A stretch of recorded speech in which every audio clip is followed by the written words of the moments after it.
108 પાર્શ્વનાથમાંથી 9માં પ્રગટ પ્રભાવી પાર્શ્વનાથ. અનેક મનોહર જિનાલયોથી શોભતું આ ડભોઈ પ્રગટ પ્રભાવી પાર્શ્વનાથનું તીર્થ છે.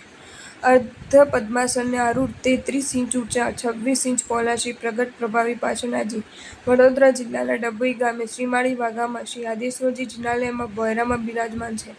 પ્રાચીન કાળમાં દર્ભાવતી નામથી ઓળખાતી આ નગરી સિદ્ધરાજ જયસિંહના સમયમાં વસી હતી. શ્રી વિશ્રામાદિ જયતિલક પ્રાસાદના ભોયરામાં પરમાત્મા બિરાજે છે. પરમાત્માના દેહની કાંતિ મોહક છે.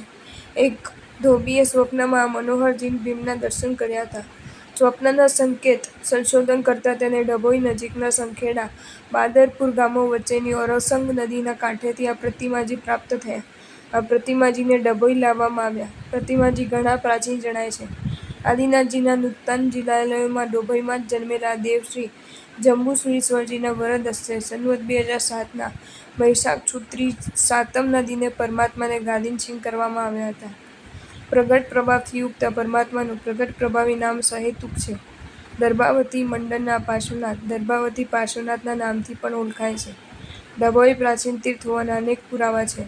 મહામંત્રી પેથળસાઈએ અહીં શ્રી ચંદ્રપ્રભુ સ્વામીનું જિનાલય બંધાવેલું છે.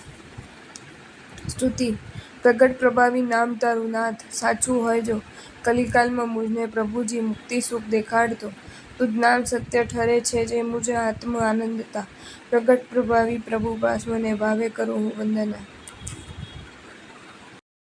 જો તમને આ વિડીયો ગમ્યો હોય તો આ વિડીયોને લાઈક કરો અને શેર કરો અને આવા જ નવા વિડીયો જોવા માટે જૈન ફેક્ટ્સ એન્ડ સ્ટોરીઝની ચેનલને સબસ્ક્રાઈબ કરો.